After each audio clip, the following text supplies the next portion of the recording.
لله رب العالمين والصلاة والسلام على سيد الأنبياء والمرسلين وعلى آله وصحبه ومن استنى بسنته إلى يوم الدين. اللهم اجعلنا منهم ومن الذين آمنوا وعملوا الصالحات وتواصوا بالحق وتواصوا بالصبر. آمين يا رب العالمين. ثم أما بعد.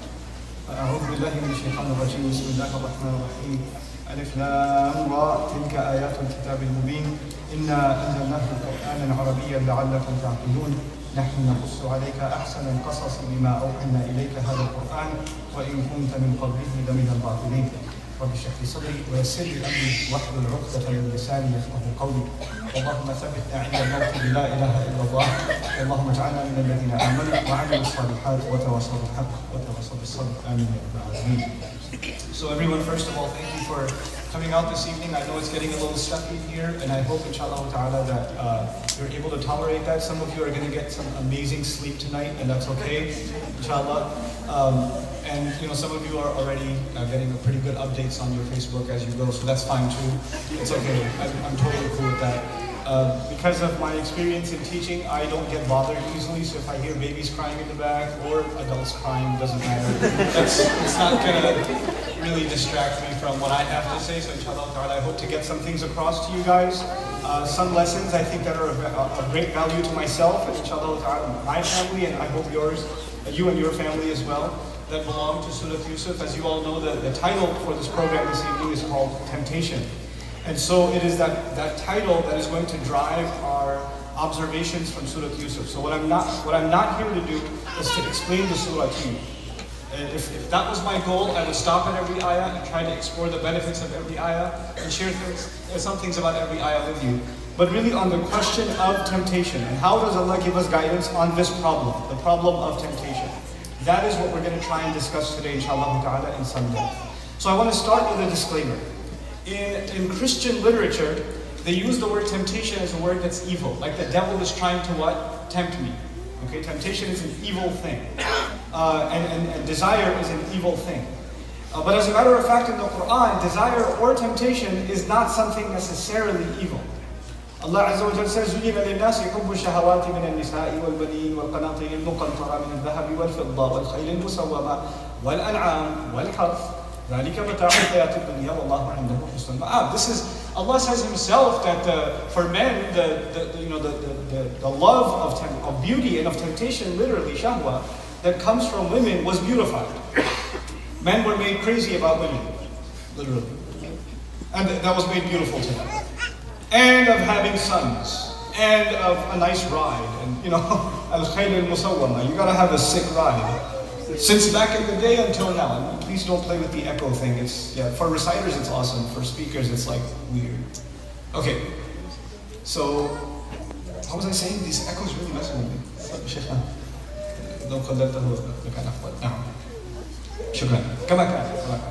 Okay, so what was I saying? Something about Islam or something? Oh yeah, temptation, which is not necessarily an evil thing. You know why? Let me tell you why. Some things that Allah describes in Jannah. Allah describes food, for example, in Jannah. It's controversial, sisters, relax, calm down. Okay, so Allah describes food in Jannah. Allah describes beautiful trees in Jannah. Allah describes gardens in Jannah. Allah describes rivers in Jannah. That wasn't my stomach. Allah describes wine in Jannah, milk in Jannah. Yes? Allah describes لَحْمِ طَيْرٍ مِمَّا يَشْتَهُونَ. He describes barbecue chicken, apparently like all kinds of flesh of meat that people will love to eat, all kinds of fruits, etc., etc. Now the thing is, if Allah described all of these things, but none of these things were beautiful on the earth, imagine for a moment that the chicken didn't taste good, or nobody was tempted by beautiful or tasty drinks, or beautiful palm trees, or rivers, or waterfalls, or beautiful women, etc., etc. And then Jannah said, you're going to get this, this, this, and this. I'd be sitting there going, so what? What's that? I don't care. The fact that those things have been made beautiful on the earth is actually why the conversation about Jannah becomes relevant. Without these things being tempting, without these things being desirable, the entire conversation about Jannah has no meaning to the human being, has no purpose for the human being. So as a matter of fact, Allah Azza wa Jalla made this dunya a preview, a very small, incomparable preview to what He has in store for humanity if they were to go into the house that He built for them. He's made Jannah for every single human being. If they want, their plot has already been reserved. And that's why we learn in the Quran, أُولَٰئِكَ هُمُ الْوَارِثُونَ الَّذِينَ يَرِثُونَ الْفِرْدَوْسِ. You know, the highest level of Jannah is called Al-Firdaus. And in Al-Firdaus, Allah says they are going to inherit. Now when do you inherit something? You inherit something when somebody else dies or didn't make it to this property and you took the property for them. So why is Allah saying that they're going to inherit Jannah? The Prophet ﷺ will explain that when people go to Jannah, they're going to notice a lot of empty homes. In the highest level of Jannah, they'll notice empty homes. And they will wonder who these homes are. These were made for all the human beings who did not make it to Jannah. On the earth, every human being was built a house in the highest level of Jannah. But unfortunately, كُلُّكُمْ يَدْخُلُ الْجَنَّةِ إِلَّا مَنْ أَبَى قِيلَ مَنْ يَأْبَى يَا رَسُولَ اللَّهِ. Every one of you will enter Jannah except the one who refuses to go. The Sahaba are shocked, like, who would refuse to go? مَنْ أَطَاعَنِي دَخَلَ الْجَنَّةِ وَمَنْ عَصَانِي فَقَدْ أَبَى. Whoever obeyed me entered Jannah. Whoever disobeyed me, then he didn't want to go. So there's going to be a lot of people who just, according to Allah, just didn't want to go. And their homes are empty. You know what that tells you? If Allah did not want them in Jannah, He would never build them a house anyway. Why bother? Why bother? But Allah still has hope in them. Still. But unfortunately, since they don't make it, then the believer goes there, he sees this nice, beautiful property and says, who's that? Well, it was supposed to be for that guy, but you can have it. And they start inheriting Al-Firdaus. Allahumma ja'alna min al-warithin. So now, let's come back here to Surah Yusuf. And this qualification that I wanted to give you, that temptation is not necessarily a bad thing, is a very important one because, and we have to learn from, I know this wasn't actually my subject, but this is important to understand, we have to learn from the mistakes of the people before us. And the most powerful mistake that is related to this subject is actually made by our Christian brothers and sisters in their traditional history. When Adam is sent on the earth because of temptation. And temptation is evil. And this earth itself is a punishment. To the Christian, the earth itself is a punishment. And that's the original Catholicism. I'm not talking about the Protestants. That's the overreaction to Catholicism. But we're talking about Catholicism. This earth is actually a punishment. Man was damned and condemned out of heaven and brought to earth. We don't see it that way, by the way. If you heard that in Sunday school, that was wrong. We're not sent on the earth as a punishment. وَجَعَلْنَا لَكُمْ فِيهَا مَعَايِشْ. You were put on the earth to live. He put in it for you means to live well. Allah wants you to live well on this earth. He wants the best for you in this dunya and in the akhirah. That's why we say رَبَّنَا آتِنَا فِي الدُّنْيَا حَسَنَةً وَفِي الْآخِرَةِ حَسَنَةً. It's not like this dunya is not a punishment for us, but it is. In original Christian theology, this world is a world of damnation. This is why the best of the Christians, the ones who became the most spiritual of them, they became people of monasteries. They went into the monastery, they turned into a monk, they would wear brown and uncomfortable clothes, so they would constantly punish themselves. Right? There were even traditions of self-torture and self-annihilation because Jesus tortured himself, so they would literally torture themselves too. And then they would actually even, torture people and say, well, it's okay, you're going to get tortured here, but once you die, you're going to go to heaven because only pleasure can only happen in heaven. Now Allah says, وَرَهْبَانِيَّةً ابْتَدَعُوهَا فَمَا رَعَوْهَا حَقَّ رِعَايَتِهَا. This over-spiritual kind of thing where they denounce the world, this is something they made up, Allah says. He says they made that up. And they weren't able to live up to it as it deserved to be lived up to. In other words, they set a really an artificial high standard of spirituality, and then they were not able to live up to it. Because Allah didn't create the human being that way. Allah created the human being with temptations, with desires, and He's supposed to have a halal outlet for them. You guys know, once you join the Catholic Church and you become a priest or higher up, a bishop or whatever, you don't get married. You have to live a celibate lifestyle. And I don't have to sit here in the masjid talk to you what kinds of scandals come out of the Catholic Church. I don't have to do that. Allah says that in a very dignified way. They weren't able to live up to it. That's what it's enough. Anybody with a half a mind can understand what He's talking about. Subhanahu wa ta'ala. But now watch. When you create one extreme, to every action there is an equal but opposite reaction. So what did Christianity do after the Enlightenment era? The new Christianity, the Protestant Christianity, says no, the world is not a curse. The world is heaven. Jesus loves us, and that's why He wants us to have more and more be fruitful and multiply, have a great time on this earth. And then Protestant Christianity became the blingy version of Christianity, which is what we have, in much of the United States, especially in the South. So much of the sermon you're going to hear on Sunday, you don't listen to sermons, but if you did tune in on the radio on Sunday, or actually in Texas any day of the week, what are you going to hear? The Lord wants you to have a good time. He wants you to enjoy yourself. And it's shocking the things they've done to justify pleasure on this earth. The Church of England in the 80s, you know what they passed? They passed an ordinance that if a guy and a girl are, if they have a relationship outside of marriage, their boyfriend-girlfriend, so long as their love is pure for each other, God loves them. And it's purified, God considers that a marriage too. Acha? Wow. Wow. Because, we don't want people to feel that. God, this life is about living well. That's all it's about. So on the one hand, Christianity denounced all temptation, and the other brand of Christianity embraced temptation. And they fell in love with temptation, and they made it part of their spiritual experience. SubhanAllah. Two extremes. What is this ummah supposed to be? Ummatan wasatan. We're supposed to be the ummah in the middle. We're supposed to balance our life. We have a spiritual existence that denounces this world. We have a material existence that embraces this world. But it doesn't. Our spiritual existence doesn't let us become too materialistic, too hedonistic, too self-absorbed. And our material existence, it keeps us from falling into extreme spirituality where we deny ourselves. You have to have both. Like the Prophet ﷺ denounced a person who says, I fast every single day, or I make qiyam every single night, or I'm never going to get married. People because I want to save my iman. He denounced those people. He wasn't proud of them. So this is this incredible balance that's struck. Now let's come to Surah Yusuf or a few lessons from it. In the beginning, Allah says, Alif Lam Ra. And again, I'm only going to highlight what I think is relevant to the study of temptation, or some reflections on temptation. Allah says Alif Lam Ra. Alif Lam Ra are letters that the Prophet ﷺ has no way of knowing because he was ummi. إذا كان عربيا لعرف كيف قل قال شيئا الفاظ. He would know real words. Alif Lam Ra are not words an Arab would know unless they're learning the alphabet. So if you knew the Prophet ﷺ, you knew him your whole life, you would know that he does not know how to read and write. One day he comes out of his house and he says to you, Alif, Lam, Ra. You'd be like, wait, you're learning to read? Who's teaching you? It would immediately create the question, somebody must be teaching him. Because this is not something he knows on his own.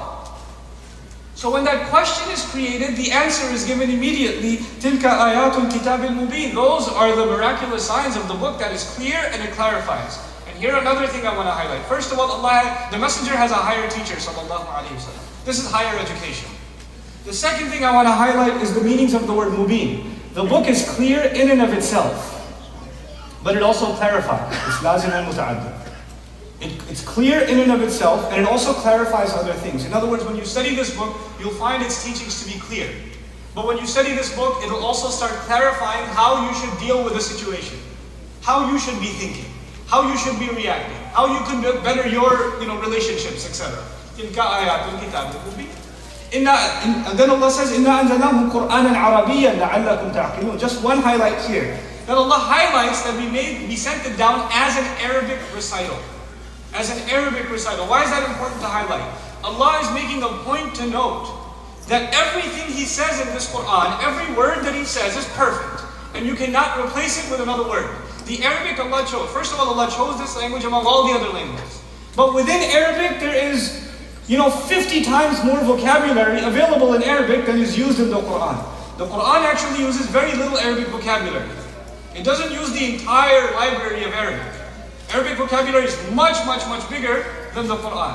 So Allah chose the most pristine, perfect words of the Arabic language to communicate His message. The best of those words, the ones that are best suited to communicate what He wants to communicate, He chose. So no word is an accident. And I know you believe that, but it's going to come into play later on. Every word is there for a very, very particular reason. And so when we're going to extrapolate and try to understand some of the teachings of this book, and some of its wisdom, we have to respect the fact that when Allah chooses a word, He knows what He's doing. He chose that word, and there's no other word that could do a better job than the one he chose. So sometimes, for example, there's a lot of, mashallah, Arab brothers and sisters in the audience. وَيُعَلِّمُكَ مِنْ تَأْوِيلِ الْأَحَادِيثِ فيقول مفسر تفسير تأويل الأحلام. أحاديث بمعنى الأحلام. Okay? So some people say that, Allah, Yaqub alayhi salam told his son Yusuf, Allah will teach you the interpretation. Literally says al-ahadith, all kinds of speech. Literally says all kinds of speech. But we want to see the rest of the story, and we see that he interpreted dreams, yes? So they say what he means by speech here is what?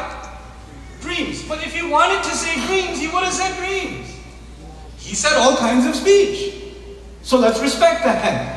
Allah chose that word and He chose it for a reason. These are the things I want to highlight to you. These are the things that get overlooked in translation, right? So now let's begin.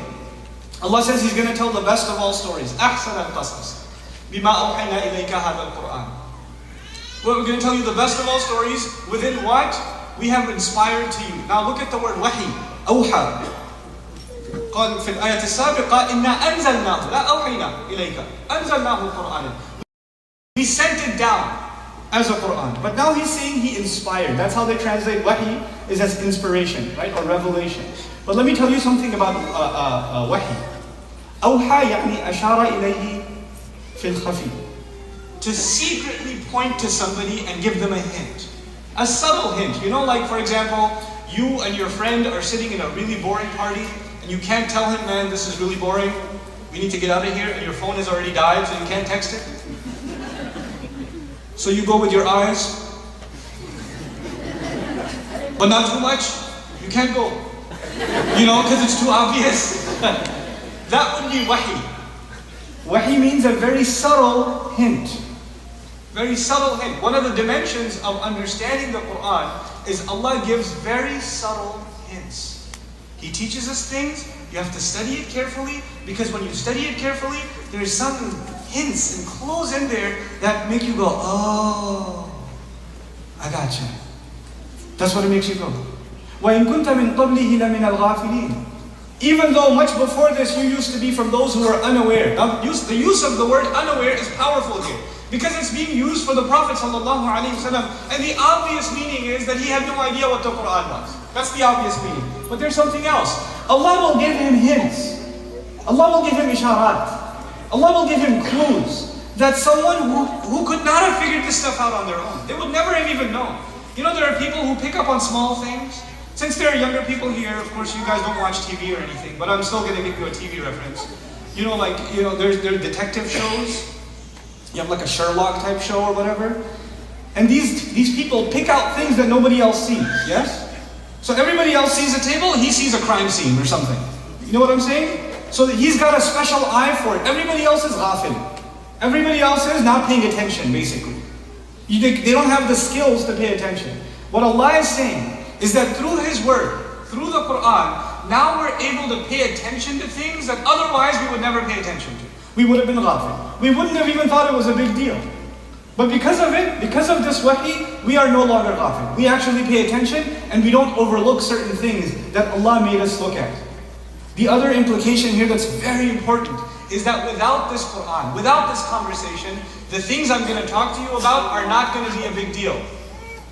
Because without this, even the Prophet ﷺ would not have known, وَإِن كُنْتَ مِن قَبْلِهِ لَمِنَ الْغَافِلِينَ. Even he would not have picked up on certain things, sallallahu alayhi wasallam, had it not been for the Quran. So you and me are out of the question.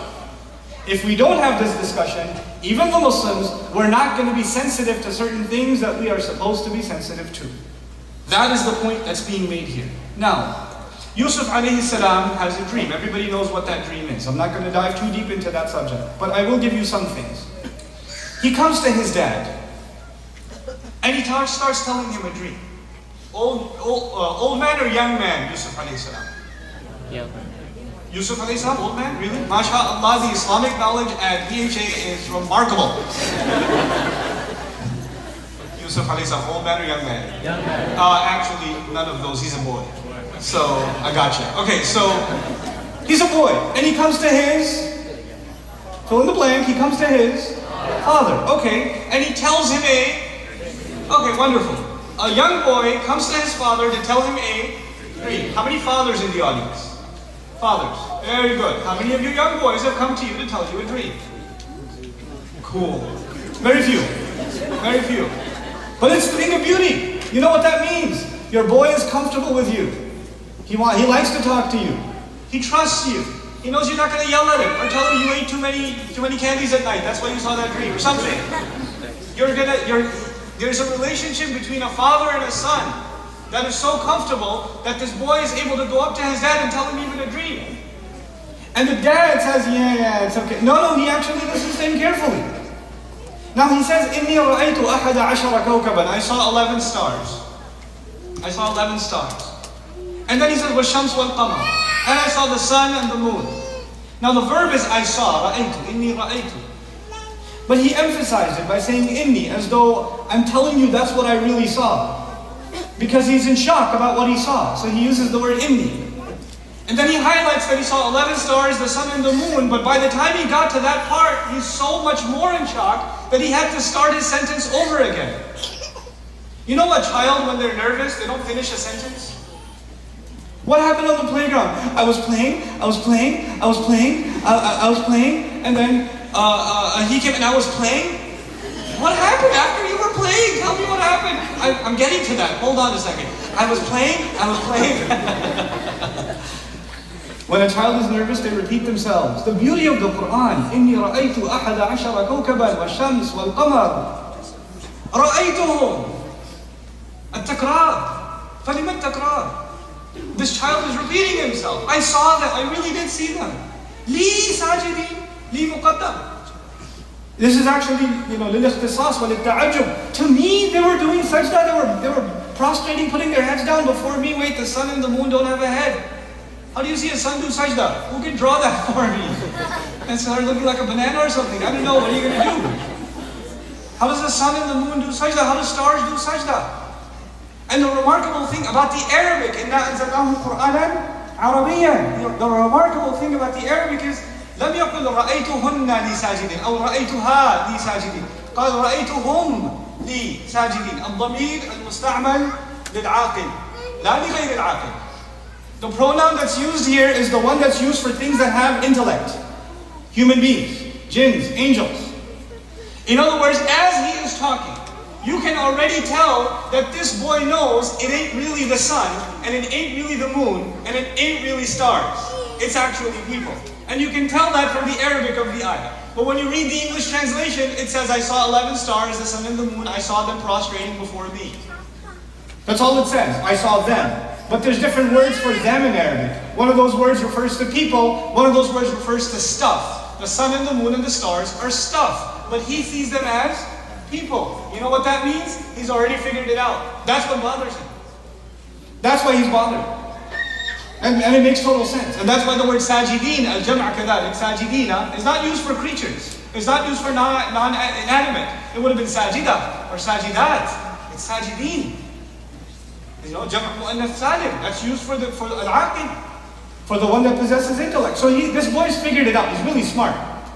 He's figured out the dream. What does the dad say? وَكَذَلِكَ يَجْتَبِيكَ رَبُّكَ. He says, first of all, لَا تَقْصُصُ رُؤْيَاكَ عَلَى إِخْوَتِكَ. The dad's figured it out too.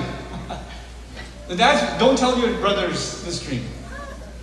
They're going to scheme against you. فَيَكِيدُ لَكَ كَيْدًا. Once he gives him that, and that's not our story today. We're not going to talk about temptation. This is all part of that. He says, that is how your master has chosen you. Allah has chosen you. You're a special boy. You've got some special intellect. You have something special in you that Allah has chosen you for. Now pay attention to the word يَجْتَبِيكَ. بدلا من أن يقول يصطفيك أو يختارك. That also would have translated, your master has chosen you, or that is how your master has chosen you. There's different words for choice in the Quran. But when he says يَجْتَبِيكَ, الْإِجْتِبَاء, it comes from jabwa. And jabwa in Arabic is to make a choice based on some special qualities. Like, I'll give you a simple example. When you are going to fix a car, right? And you have to pick, let's say you have to pick, transmission fluid. You're not going to put antifreeze where transmission fluid goes. You're going to pick the right bottle. When you pick the right bottle, you just did ijtiba. This bottle for that job. When you're going to tighten a screw, and it's a flat, it's not a Phillips. You pick up a flat screwdriver because that's the right tool for the job. This is ijtiba. when you hire the right kind of accountant for your company, that's ijtiba, because he's the right guy for that job. You understand? So when someone's qualified for a job, that is called ijtiba. When he says, وَكَذَلِكَ يَجْتَبِيكَ رَبُّكَ, Yusuf alayhi salam is being told by his father Yaqub alayhi salam, that you have some special skills that Allah has chosen you for. And from this one conversation, what seems to be the special skill? His intelligence to interpret even the most difficult to interpret things. He can figure things out quickly. Now he says, وَيُعَلِّمُكَ مِنْ تَأْوِيلِ الْأَحَادِيثِ. He will teach you of the interpretation of all kinds of speech. Now I'm going to move on. All kinds of speech, not all kinds of dreams. He will interpret dreams. But now you have to pay attention because Allah said a hadith. You know what that means then? Yusuf alayhi salam is going to interpret not just dreams, other things too. If it was just dreams, وَيُعَلِّمُكَ مِنْ تَأْوِيلِ الْأَحْلَامِ. But if it's all kinds of speech, وَيُعَلِّمُكَ مِنْ تَأْوِيلِ hadith. Allah will divinely inspire Yusuf alayhi salam to be able to pick out, little things that people say or little things that people do. By the way, speech, al-ahadith, it comes from hadath, which means an event also. An event. An event that you talk about becomes hadith. That's what makes it different from kalam.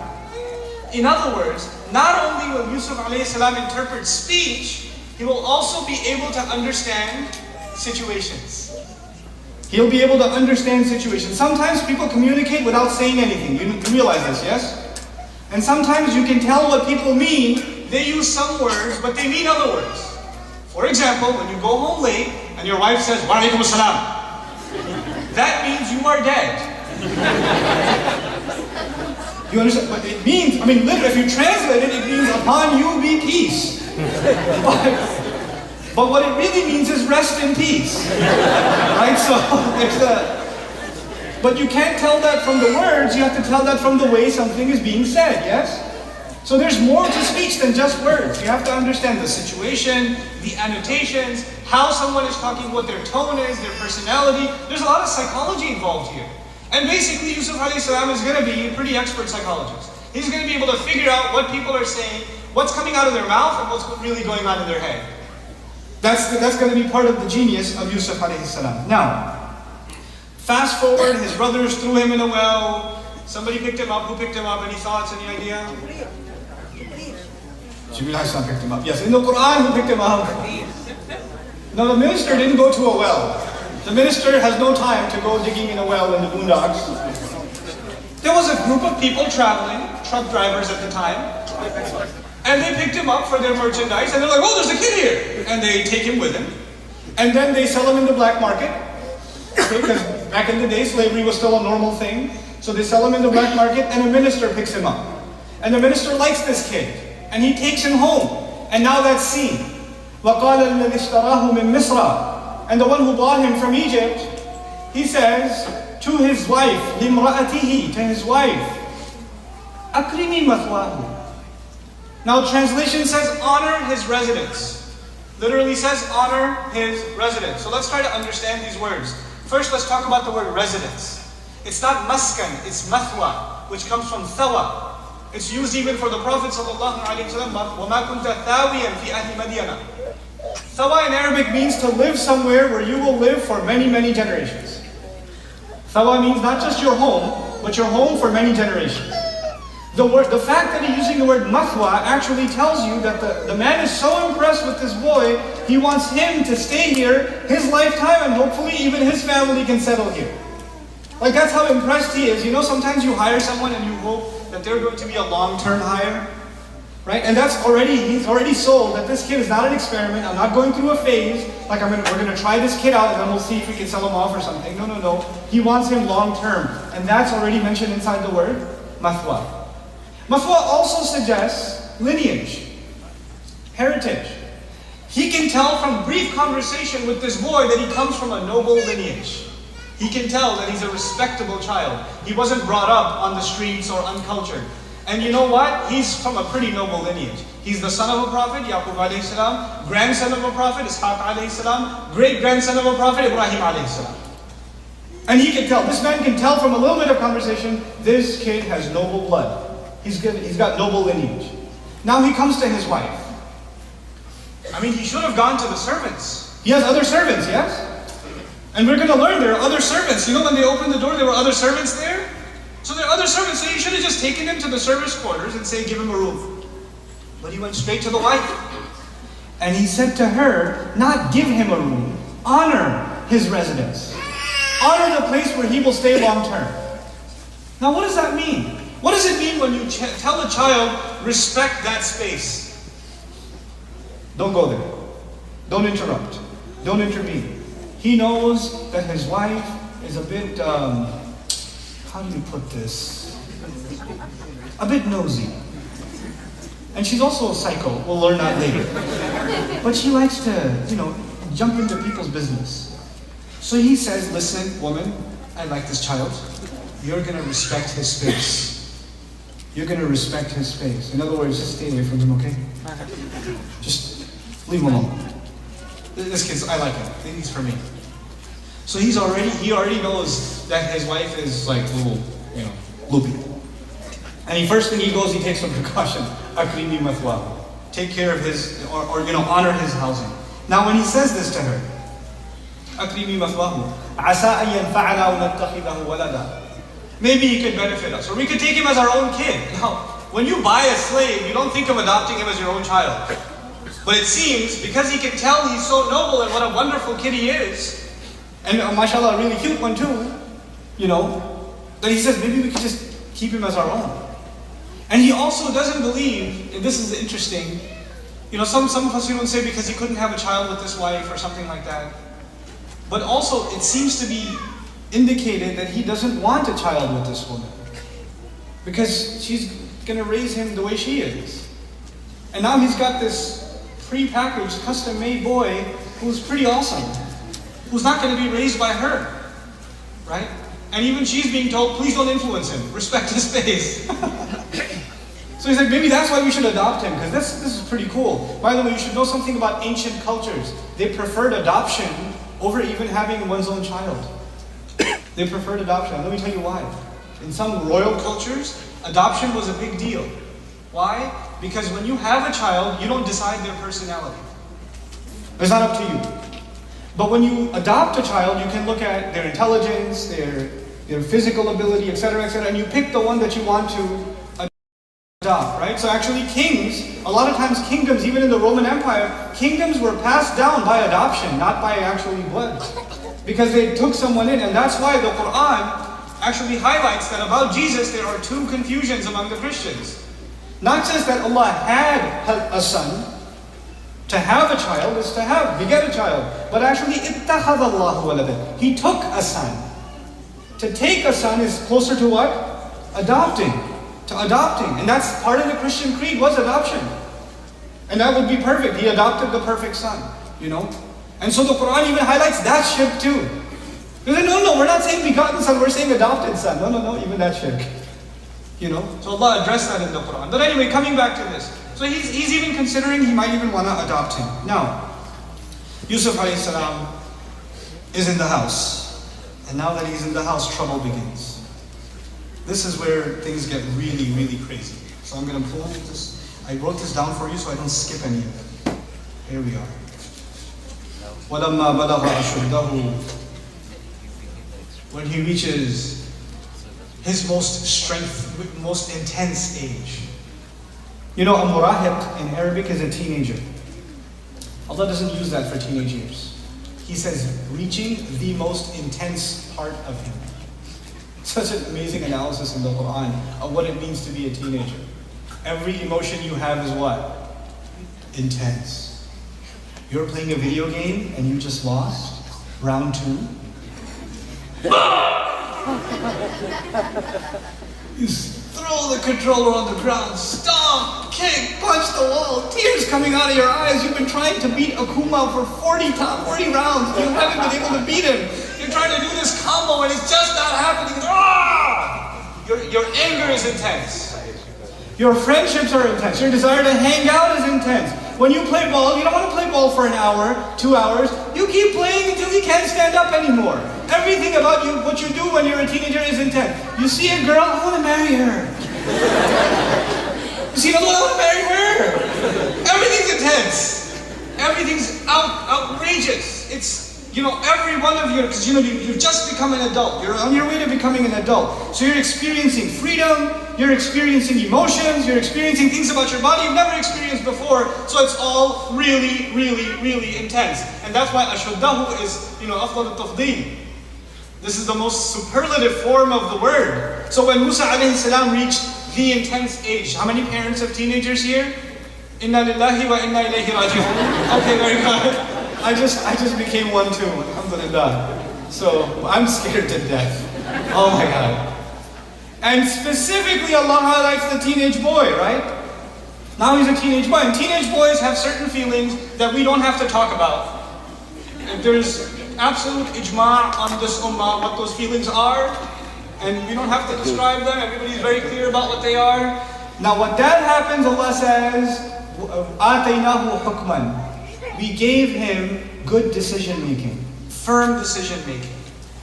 Man, when you're a teenager and your hormones are going crazy and you look as good as Yusuf alayhi salam does, trouble gonna happen. There's gonna be trouble. But Allah says He gave him firm decision making. You know what that means, right? The most important thing to teach a teenager is what? Decision making. And you cannot teach decision making in a classroom. You can't teach decision making sitting in a lecture. Decision making is done in real life. And you can only learn decision making if you have been given the freedom to make the decision. If you're constantly trying to control everything your teenager does, you are going to be miserable, they're going to be miserable, and they're probably going to rebel anyway. If you give them a little bit of space, and if you taught them well, if you give them a little bit of space, and you allow them to make certain decisions, and they will make mistakes, and you let them learn from those mistakes. And then they'll make less mistakes, and you let them learn from those lesser mistakes. And they will become better. Allah gave him firm decision making. Hukman. It's wisdom and firm decision making. And this is actually really important. That we understand what it means to empower young people. Empowering young people is not giving them a list of things they cannot do. Can I go with my friends? No. Can I drive? Can I? No. Can I watch a movie? No. Can I? No. What about no? I was just saying, can I go to sleep? No, just sit there. Why can't I sleep? Because you said you wanted to sleep. Whenever you say you want to do something, I just think it's dangerous and you shouldn't do it. That's what parents become. If my child wants it, it's probably haram. And kids are like, why are you always saying no? And eventually they snap. But anyway, coming back to Yusuf alayhi salam, what kind of parenting has he had? Muslim parenting? Yeah, well he was a boy. Then he was taken away and now he's in a non-Muslim environment, yes or no? Adopted by a non-Muslim family, yes or no? Okay, and a really psycho, corrupt, evil lady in the house? Yeah? And a politician, that doesn't help. So he's not exactly in a good environment. And now he's become a teenager in that environment. He could actually be pretty messed up. Because we argue that you are a product of your environment. He's special though. Allah has given him something special. He can actually live in the worst environment and still have firm decision making as a teenager. And then secondly, Allah highlights وَعِلْمًا, and He gave him knowledge. But notice how knowledge was given a secondary position. Because you could know a lot as a teenager. You could be a hacker. You could know how to make apps. You could know everything about cars. You could be like a grade A student, but have no sense of proper decision making at all. You could be the dumbest kid with straight A's. You could be. Because you have knowledge, but you don't have wisdom. You don't have hukum. You don't have good decision making.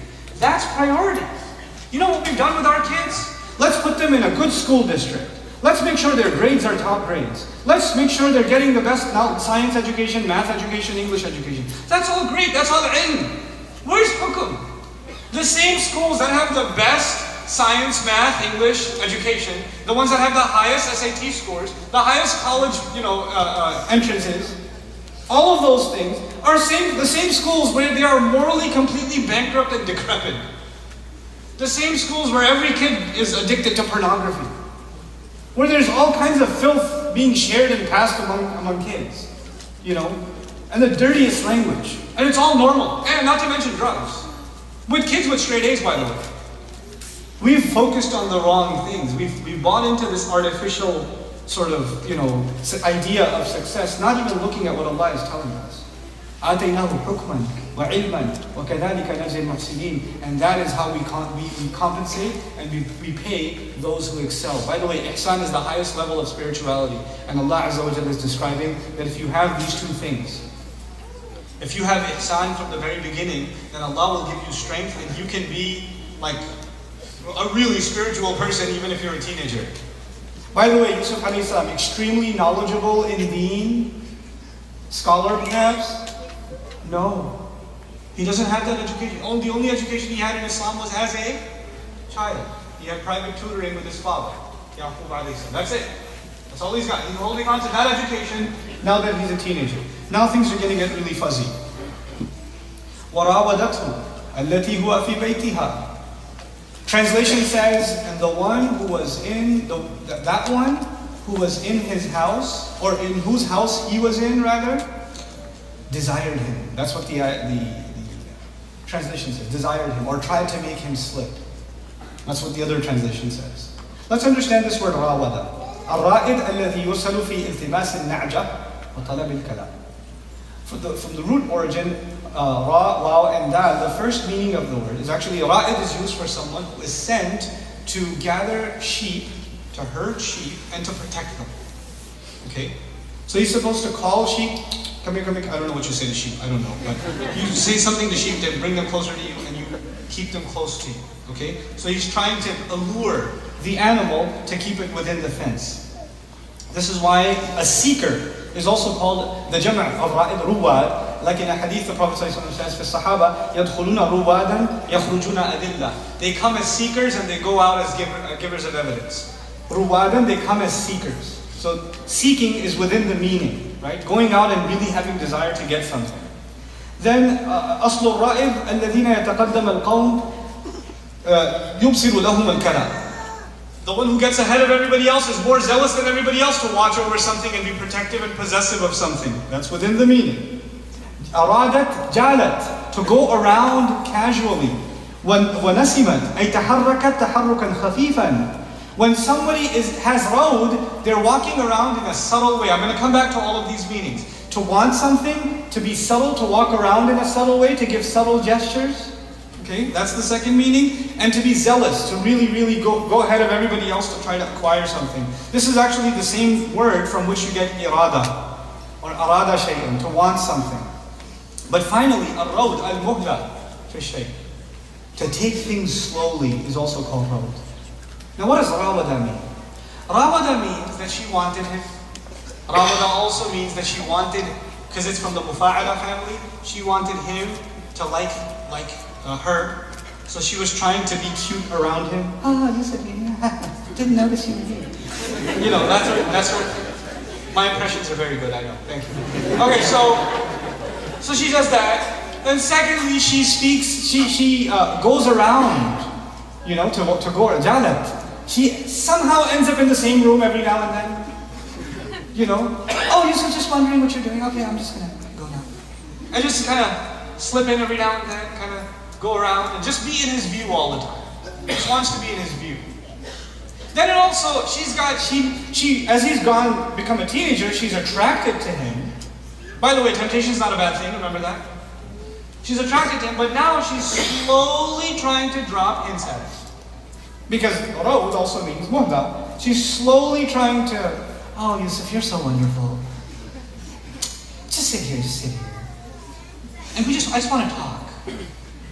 I just want to talk. It's not really I just want to talk, but she says I just want to talk. So she's doing all this stuff that is kind of innocent. You can't really say, you know what she said to me today? She said she just wants to talk. You can't complain about that. You can't get caught with that stuff because it's too subtle and it's very crafty and it's very khafif. You can't really catch it. What is talking haram now? It's not haram. No, it's not haram. So she's kind of reeling him in very slowly. Okay. Now this thing it's amazing in the Quran. The idea of reeling someone in is actually something guys do. But in the Quran, Allah describes a woman doing it. You know why? Allah takes the most extreme circumstance and says, this can even happen with women. Usually it's the guy who's trying, hey, did you have the homework from yesterday? Oh, thank you. Thank you. You know, what, is it haram to ask for homework? It's the guy who makes these schemes and takes it slow and then says, oh, I love talking to you, you're so, I don't know, you're such a spiritual person. She ain't no spiritual person, but you know, he's just, you know, wow, and she starts thinking, wow, he loves my iman. Yeah, he loves your iman. Exactly, that's what he loves. Sure. You know? But here a woman's being described, trying to do this. A married woman. Why is Allah talking about a married woman? This is like rated PG-13. You brought little kids here. But we have to talk about temptation. You know one of the things we're learning? No one is free from temptation. Doesn't matter if you're married or not. Doesn't matter if you're a man or a woman. This is something that can hit you. You can have these feelings. You can have these feelings. Having the feeling is not wrong. What you do with them is wrong. If you let them fester, if you do little things, a little bit here, a little bit there, a little bit here, a little bit there, and it grows and it grows and it grows, and eventually she just goes psycho. And one day when she just couldn't handle it, and he's not reciprocating, because he's a man of firm decision. He's a young man, but he's smart, and he knows she's trying to be cute, and he just says, I think I gotta go clean the bathrooms or something. And he gets away. He just goes away. You know what happens one day? She slipped away from herself, from her real self. She locked the doors, multiple latches on every door. She went around and locked every single one of them. Yusuf alayhi salam is doing some cleaning, you know, he's dusting the couch, something. And then she turns around and says, she said, hurry up and come here. Now the thing is, she owns the house, yes? And he's a what in the house? He's a servant in the house. He's been a servant in the house for many, many years, yes? So she says, hurry up and come here all the time. Hurry up and come here, clean these dishes. Hurry up and come here, do the lawn. Hurry up and come here, wash this. You clean it. Doesn't it make sense? Haytalak itself is not controversial language. You can't say Haytalak, astaghfirullah, what are you saying? No. Haytalak is completely normal language. Hurry up and come here. But this young man is smart, and Allah has taught him how to interpret speech. So he can tell the difference between hurry up and come here and hurry up and come here. He can tell the difference. He knows what's up. Every other time in his life, when she says hurry up and come here, what does he do? He goes there, hurries up and goes there. And she's not using any different language than she always uses. But this is يُعَلِّمُكَ مِنْ تَأْوِيلِ الْحَدِيثِ. He taught the interpretation of speech, remember? And through him we're learning the interpretation of speech. So when somebody calls you or sends you a text message and says, hey, where are you having dinner? تَعَلَّمْ تَأْوِيلَ الْحَدِيثِ. Where are you having dinner? I'm not having dinner. Because you know where that's going. No, it was completely innocent. It was just about dinner. That's nothing. Where are you going after this program? Hey, a bunch of us are going to ice cream. You want to come? Oh, look, an invitation for ice cream. I love ice cream. That has nothing to do with anything. There are no strings attached. There's no intention behind this text message. Yes, there is, and you're not stupid. You know, but you play along, and you act dumb. This is why rawadat to make him slip from his true self. She knows his self is mature. Now the other thing, rawadat also makes someone slip. Let's understand that meaning. You see, Allah created the human being with there's a lot of volcanoes inside of us. There are lots of emotions inside of us. There's also this incredible mind that Allah has given us that can learn the truth. If it were not for this mind, we would not be appreciating the word of Allah. We would not be followers of Muhammad Rasulullah sallallahu alayhi wa sallam. That wouldn't happen if we weren't people of thought. We wouldn't understand our purpose in life if we didn't have this incredible mind. But we're not just robots who think. We also have very strong emotions. Anger is a very strong emotion. Jealousy is a very strong emotion. Temptations are very strong emotions. Desire for the opposite gender is a very strong emotion. Having feelings towards someone is not a joke. It can take over your mind. You can't think about anything else. all you think about is this person. And it's really easy now because now their pictures are all over Facebook and they don't even know, but you're a stalker. And you've got their picture on the background, you're looking at it every 2 minutes and you just, it just runs your mind all the time. It's like you're running out of gas, you're running out of air if you don't see their picture, or you don't talk to them, or you don't message them, or you don't hear something from them. And this can become something really overwhelming. The married people here have no idea what I'm talking about. And that's okay. But anyway, but that can happen. And especially in what years? Teenage years. You go crazy, man. Your mind runs wild. If you're from India, Pakistan, you are like, there's an entire Indian movie playing in your head. You are running around trees and everything. Like you're just, the whole 9 yards. This is not a small thing. And you know why I'm telling you this? Because it makes you forget who you really are. There's a dignified human being, a thoughtful human being, a purposeful human being who's supposed to be accomplishing great things in life. But when this one temptation takes you over, it takes you away from who you really are, and you just don't accomplish anything in life, and you're just this lost creature who's addicted like a drug to this person or to this desire. You're addicted to it, and it's taken away from all of your productivity, all of the goodness that you have. And when it gets really bad, it actually, not only is it a thought, it actually turns you into an animal. It just turns you into an animal. That desire becomes so strong that all you want to do is fulfill that urge. That urge is just, that's all you think about, that's all you crave, that's all you're lusting for. You're just, completely deprived of it, and you just want it more than anything else, and that's it. That's all there is to it. You don't think about the consequences. You don't think about the other person. You don't think about the girl's family, or you don't think about her dignity. You don't think about anything. You just think about your hormones, and that's it. Just an animal. Like an animal, when a bird sees another bird and says, hey, it does not say, oh, maybe we should propose first, or not. No, it just goes for it. There is no process. You just turn into an animal. The chase is on. And that can happen to a man, and it can happen, in extreme cases, even to a woman. This is serious business. You have to put measures in place. That's why hukum is necessary. Having firm decision is necessary. You can learn the tafsir of Surah Yusuf and still get messed up. And still just completely fall obsessed with some girl, guys here, or you with a guy. It could happen. And nobody knows about it. It's all in your head. You've already married him in your head. It's already happened. Nobody else knows. And you're like 15 years old, but and you're scared to talk about it. We should be able to talk about our feelings, and our parents, please be able to. We're living in the U.S., guys. It's an overly sexualized society.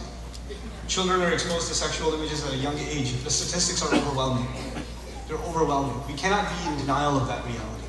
We have to be able to talk to our kids in a safe environment about these things and be able to help them work through these emotions, because these emotions are not a joke. If they were that, you don't like to remember what you were like when you were 15, 16, 17, and 18 years old. You don't like to remember. But if you do, you'll understand what they're going through. You have to remind yourself of what you went through. And I love those of you that come up with fictional versions of your teenage years. When I was young, I didn't even know what woman meant.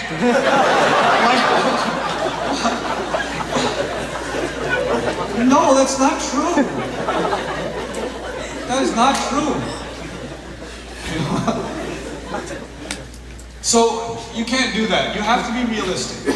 And you have to be honest with yourself, and you have to be honest with your children, inshallah. May Allah help us, give us the strength to be able to do that. So she says, she says, come over here. Young man, beautiful woman, doors are all closed. You're supposed to do what she wants anyway. Nobody's going to find out. And you've reached the most intense hormonal age you'll ever reach. Yusuf alayhi salam is a man. He's not an angel. He's a man. He's a prophet, but he's a man. And then at that age, I tell you, if you've studied teen psychology, scary business. The scene is, if this was a scene in a movie, you'd have to, who's watching? You'd have to press pause and say, can we watch this? As soon as you get to the part where she said, hey, you're like, kids, leave the room. He says, Ma'ad Allah. I seek a place where I can find Allah's refuge. I need to get away. he realizes, now the only one who can help me is Allah. إِنَّهُ رَبِّي أَحْسَنَ مَثْوَايَ. My master has given me really good housing. My master could refer to Allah, but what else does it refer to? Her husband. He uses careful language. He's saying ma'ad Allah out loud, not just for him, but also for her. And if you're not going to fear Allah, woman, if you've gone that crazy, at least think about your husband. He's the one who gave me this house. And by the way, he's reminding the word mathwa, هذه المرة الثانية. ذكرت هذه الكلمة, right? So this is the second time this word is mentioned. The first time it was mentioned, remember it was said, honor his housing? Honor his housing? It is as though by bringing up the word housing, he's reminding her, lady, you're not honoring my housing.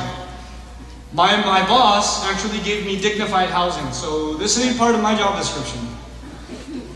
I'm out of here. So إِنَّهُ رَبِّي أَحْسَنَ مَثْوَايَ إِنَّهُ لَا يُفْلِحُ الظَّالِمُونَ. People who do wrong, they never succeed. They may get their temptations out of the way, they may get their desires out of the way, but success they will never have. And falah is usually in the Quran for the akhirah, for the afterlife. So he's reminding himself of the afterlife too. There is a mental process young people have to internalize, and old alike, about fighting temptation. Temptation in and of itself is not bad. It's something that will happen. It will happen. You have to learn, and I have to learn to deal with it. How are we going to deal with it? First of all, we seek the protection of Allah. Second of all, we remember that the people we have temptations towards, they also have dignified lives. Every human being deserves dignity, and it's part of our dignity to control ourselves, to hold ourselves back. And then third of all, understand that there are consequences in the akhirah. إِنَّهُ لَا يُفْلِحُ الظَّالِمُونَ. These are thoughts we have to remind ourselves of. Yusuf alayhi salam is not getting a khutbah about temptation. He has to give himself a khutbah. And in the worst place too. This is the situation where you forget everything.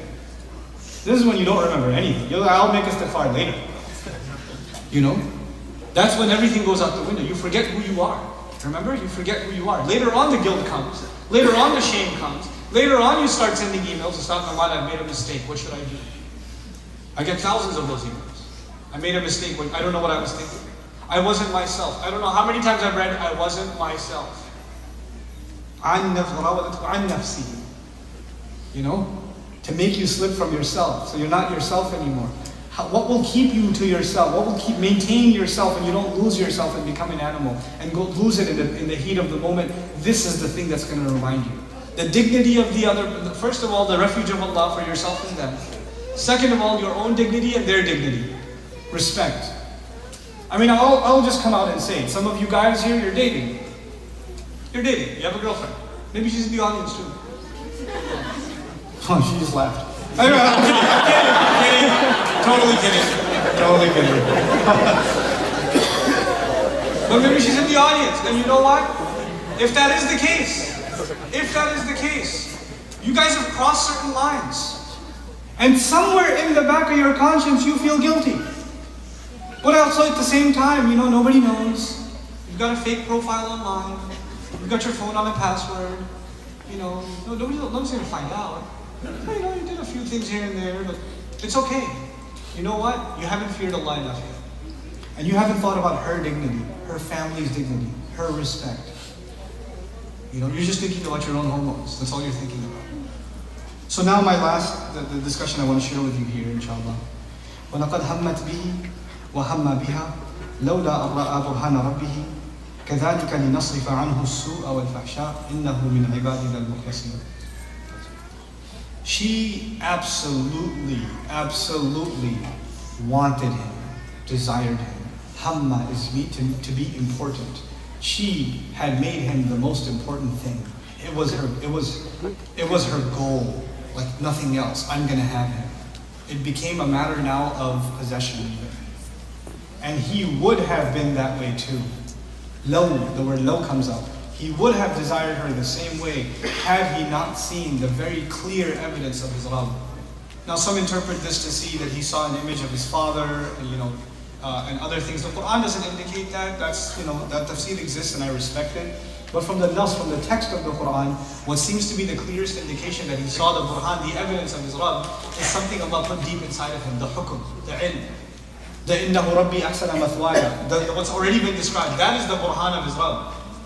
And so had it not been that he had the right thought process, the right consciousness at the heat of the moment, Allah says he would have desired her much the same. He would have reciprocated that desire, subhanAllah. كَذَلِكَ لِنَصْرِفَ عَنْهُ السُّوءَ وَالْفَحْشَاءَ. And we did all of that so we could remove him, take him away from evil and shamelessness. Now, I don't want to tell you the whole story. You guys know what the story is. I do want to highlight one more thing though. Just the thing about when they cut their hands, you know the part of the story when the women cut their hands? I'll tell you some stuff about that. So, they run after the door, she rips his shirt from behind, she's really psycho. And, that whole fiasco happens. And who found out about it? Just a couple of servants and the minister, the husband himself, right? And everybody's clear that it was her that lost it and not him. But the politician tries to suppress it and says, Yusuf, just leave it, man. Yusuf, it's okay. She just, medication. So just don't worry about it. But you know what? The servants who saw it, they have lunch break. And when they have lunch break, what are they doing? Yo, she went crazy! She don't give a shit! Or something. They're having this conversation. And then the guy goes home. The security guard goes home and he talks to his wife. Yo, you know what happened at work today? Minister's wife, let me tell you, not interested in shirts. And so he says something to his wife. The next day, because he only told his wife that by the next morning, all of Egypt knew. So, everybody knows. Everybody's talking about it. It's on the tabloids. Women are talking. And what are they saying? It's so cool. The women go around and say, وَقَالَ نِسْوَةٌ فِي الْمَدِينَةِ Women in the city, some women in the city are going around talking, إِمْرَأَةُ الْعَزِيزِ the wife of the minister, تُرَاوِدُ فَتَاهَا عَنْ نَفْسِهِ trying to seduce her young servant? She got the hots for this young boy? Wow. Trying to make him slip. And he held his ground? قَدْ شَغَفَهَا حُبًّا. This is the part I want to talk to you about. What they said about her is they used the word shaghaf. Shaghaf actually means a cavity. Shaghaf is also used for a disease that hits you right here, like a, or even in the heart also. Like there's, Lisan al-Arab argues it's over here also, down in the ribs. That's something that pains you, like an injury that you can't let go of. It's also used for the cover of a heart. Now, shaghafa, the question, but Mufassirun argue, what's the fa'il of shaghafa? And some argue it's Yusuf alayhi salam. He's covered her hubban. He's taken over her in love. He's invaded her. And shaghaf, actually they say shaghafaha al-hubbu. That's the Lisan al-Arab argues, the original expression is shaghafaha al-hubb wal-fa'ilu wal-hubb. But the fa'il in the ayah is actually not hub, it's him, Yusuf alayhi salam. She is so crazy about him. He's taken over her heart. That's all she ever thinks about. She's nuts. She's gone psycho. And so they start making fun of her. She wants to take revenge. She wants to show them what's up. And these are the kinds of women that talk about these things are not dignified women. If you have dignity, you also like to preserve other people's dignity. Even if you find something embarrassing out about them, you don't talk. So the fact that these women are women of low character is already clear. By the way, even in the ayah, Allah does not say وَقَالَتْ نِسْوَةٌ فِي الْمَدِينَةِ قَالَ نِسْوَةٌ. Qala is the masculine verb being used for niswatun, which is feminine. Even that rhetorically suggesting they were not acting very ladylike. They were not acting very ladylike. So they start making this talk about her, and so she calls them over, right? And she calls out Yusuf alayhi salam. But actually, before she calls them out, what does she do? She handed them plates. You don't hand everybody a dagger at a dinner table. Let me think about reasonably. Think about what happened. You've got a bunch of guests, and you pass out a bunch of fruits, or a bunch of barbecue meat, something, you pass it out, and then you pass out what? The knives, forks, whatever. Right? So that's what she's passed out. Everybody's got their items, and they're cutting the fruit or whatever it is. Yusuf, could you come here a second? Now all these ladies know that the servant, his name is Yusuf, and he's the one that she's obsessed with, so they want to check him out for themselves. They want to see what's the big deal. So they're looking for Yusuf to come in. Yusuf comes in, and what are they doing? What were they doing? Cutting the fruit. Ow! Again! They're cutting the fruit, not paying attention, looking at him, and what do they end up doing? Cutting their hand. Oh my God, he's so handsome. You know? In hada illa malakun kareem. This is some kind of noble angel. You know, they're cutting their fruit, but they're not paying attention, so they scrape themselves several times. But the first time they cut themselves, you don't do it again. Normally, that's pretty normal. You wouldn't cut yourself again. But when you cut yourself, then perhaps Yusuf comes and puts a band-aid. Oh. I cut myself again! Did you do that? Psychotic women. No, band-aid me, band-aid me! And so she says, see, you ladies are psycho too.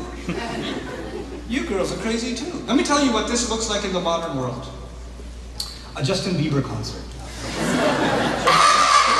I'm gonna cut myself! You know, like, that kind of psychosis.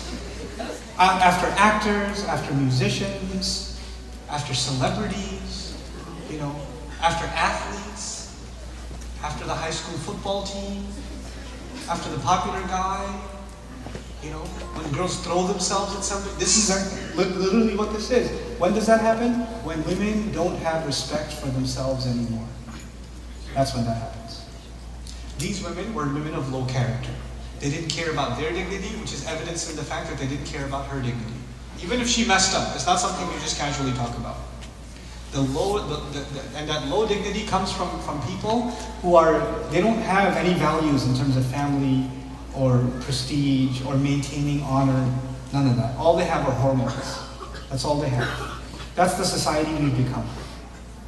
In the United States, unfortunately, we have become an overly, I said this before, and these are my last comments, we have become an overly sexualized society. What is praised, what is glorified, is someone who looks more physically attractive. How many billions of dollars of products are being sold to stretch your skin, or to tuck your tummy, or to, you know, enhance your body parts, or whatever, just so you can be more sexually attractive. That's what's being done. This is an entire, and it's a successful industry because people are taking it on, you know. People are biting into it. Then, of course, what's being done for children, because we want, sex sells. It sells. It's one of the most successful industry on the internet even, right? So you want, and it makes money. So then these people who make money, when people make money, all they want to do is make more money. And to make more money, you have to have more customers. But you can't have more customers. You've already got the world hooked on this filth. Oh, we should go after the kids. So what they do now is they have in the music industry, you have this vile, disgusting, suggestive, music, and then they have Disney versions of that music. Right? So they get you used to that music as a child, so you can transition into the explicit version on your own naturally. Then what they do is they create cartoons and film and movies that are supposed to be about one thing, but they introduce extreme sexuality in these movies, and everybody starts watching them. I don't watch these shows, but I know about them because I know students that are studying Islam. People that are learning deen watching this film. Somebody told me about Game of Thrones, and it's a great show. I was like, are you serious? That's pornography. Nobody told you? No, but the politics, yeah, politics. You should be ashamed of yourself. When you expose yourself to that kind of filth, then you have lost your own dignity. You've slipped from yourself. The animal of you comes out. These eyes have to be guarded. They have to be guarded. That's the first step. And now this stuff is on your mobile devices. You're watching it over and over again. You're exposing yourself to this junk. And you know what you're doing? You're losing your own humanity. You're losing your own humanity. You're not going to be able to have a normal relationship. Yes, desire, temptation, attraction, these are things Allah put inside of us. But this is one of the things Allah put inside of us, and there are other things. There's a spiritual part of you, there's an intellectual part of you, there's an ambitious part of you, there's a really smart part of you. There are different parts of you, and they all work in harmony. The purpose of our religion is to give harmony to these things so one of these things doesn't take over all the others, and it drives you crazy. It's supposed to be this balanced lifestyle. That's what marriage is supposed to be. You know, and I'm not giving you to talk today about marriage, but those of you that are married, you know, we have to work on making our marriages beautiful. So there's no reason to look for temptation outside of marriage. There should be no reason to do that. Marriage itself should be that institution. It's supposed to be that. And if a wife is not there for her husband, if the husband is not there for his wife in that way, there's a serious problem. That's a very serious problem. You know, لِتَسْكُنُوا إِلَيْهَا, so you can find peace in them. You know, sukun is the opposite of haraka. Haraka means you're unstable. You want more. And sukun means you're satisfied and you're settled. Part of that is fulfilling our temptation with our spouse. Being attracted to our spouse, or wanting to be attractive to our spouse. That's part of it. That's a big part of it. That's how we fight temptation. It's not going to disappear. You know what I'm saying? Just start fasting and doing qiyam al-layl and you'll never think about women again. Or men again. Good luck. You'll be able to control it somewhat. But man, Allah programmed that stuff inside of us. He put it in there. He put it in there. And He put it in there for a reason. We have to understand what those halal outlets are and make the most of them. Make the most of them. I'm not giving you an explicit lecture. What I'm trying to tell you is these are the solutions Allah gave us in our deen. When you don't respect those solutions, bad things happen in society. Bad things happen in marriages. Bad things happen even with our children. It's okay. Inshallah ta'ala, one day our kids, I pray that they get into good marriages, they get into healthy, lasting, loving marriages, they get into marriages that they're happy about and their families are happy about. Those are things we want for our children. And we should let them know even from now that that's what we want for them. We want someone they like, not someone we like. So many of our kids believe that our parents are going to make us marry whoever they want. So I know I'm not going to be happy, so might as well look for my happiness now. And they're at the age where they're volatile already as it is, and they end up in pretty bad relationships. And then, then they regret it. And all of it began with shaitan telling them, saying, your parents don't understand you. So if you first cut them off from their parents, and then he was their subject. He got them. This is what we have to work on. Parents have to actually now openly talk to their kids. Openly talk and let them know. Some of your parents have to change your mindset. I will let you marry who you want. These are my criteria. Let's negotiate them together. Let's figure them out. And I will let you marry who you want. And I want you to be happy in your marriage. I don't just want this to be about my happiness. And so this is my last thing to the parents. My sincere advice to you. I am telling you this because I've been in this line of work for some time. In the line of work of speaking in public and having families come up to me. I cannot begin to count how many families, how many parents have come up to me and said that their children have rebelled and run away, and you sit there for 5 minutes and talk to them and you find out why. Why? Because they wanted the wedding to be a certain way, with a certain person, with a certain family, with a certain status, with all these artificial criteria that would make the parents happy. And one of the last things on the list, maybe she will be happy too. Like they didn't consider that this is about her, about the girl, or about the guy. This is more about them. Marriage is not about you. It's about them. It's their life. They have to spend the next 50 years with this person. Not you. Stop thinking this is about you, or about your dignity, or about what your uncle is going to say, or what your grandfather is going to think. This is not about your grandfather. They already had their fun. This is about your kids. This is about your kids. Think about them first. Be open with them first. I know I'm saying things that are hard to hear, but this has to be said because our kids are falling into sin, man. It's killing me. Two years ago, I was speaking at a convention. They asked me to speak about zina. It was a late night session. And I had to talk about wala taqrabu zina. I'm talking about tawbah. If you've made this mistake, how do you make tawbah? And I was talking for 40 minutes, and there was about 400 people in the audience. 200 boys, 200 girls. And I cannot begin to tell you how many of them were bawling in tears when I talked about if you've made a mistake. Bawling in tears. It kills me. This is happening with Muslim kids. This is happening, and we're not doing anything about it. I didn't come here to make you feel good, I'm sorry. I came here to remind myself and to remind you this is a real problem. Shaitan's number one agenda. Number one agenda. Allah says, what did he want? لِيَنْزِعَ عَنْهُمَا. He wanted to go and talk to Adam alayhi salam and our mother Why? So he can get them to pull their clothes off. The goal of shaitan is to pull humanity's clothes off. That's his goal. His goal is not to get you to hell. His goal is to get you to get your clothes off. That's his goal in the Quran. You know what that tells you? Once he does that, it's all easy from there. What's left? That's why the Prophet ﷺ says, if you're not going to have haya, faf'al ma tasha', then do whatever you want. Because it won't matter anymore. It won't matter anymore. Save this and we save our iman. Don't save this, iman is gone. Faith is gone. The one thing we have to preserve is our iman. And this is one of the first attacks on our iman. It comes to us every day. And the reason I highlighted how she was subtle and she was unnoticed in the beginning and she was crafty and secretive. Identify those things in your life. There's a boy that just comes up and just asks you for help every time. And he dresses better and better every time he comes and talks to you. You know about him. But you just think he just really loves your handwriting. Stop being dumb. Wake up. Don't be so naive. There's a girl who comes up to you every time and you kind of like it, so you don't say anything. Hey, how's the weather? We both experience the same weather. I don't understand. I don't live somewhere else. Why are you asking me about the weather? But you don't mind. You get a kind of a little bit of a kick out of it, so you just kind of, it's good. That little innocent conversation will spiral and spiral and spiral into something really bad. You have to understand, إِنَّهُ كَانَ فَاحِشَةً وَسَاءَ سَبِيلًا. It's a path. It leads to something bad. Don't go down that road. Stop yourself from that road. If you do like someone, take the dignified approach. Talk to your family about it. Talk to friends about it and say, is this person ready to get... And if you're 14 years old and you want to get married, hold on, young man. Just chill out. Play some basketball. Just play ball.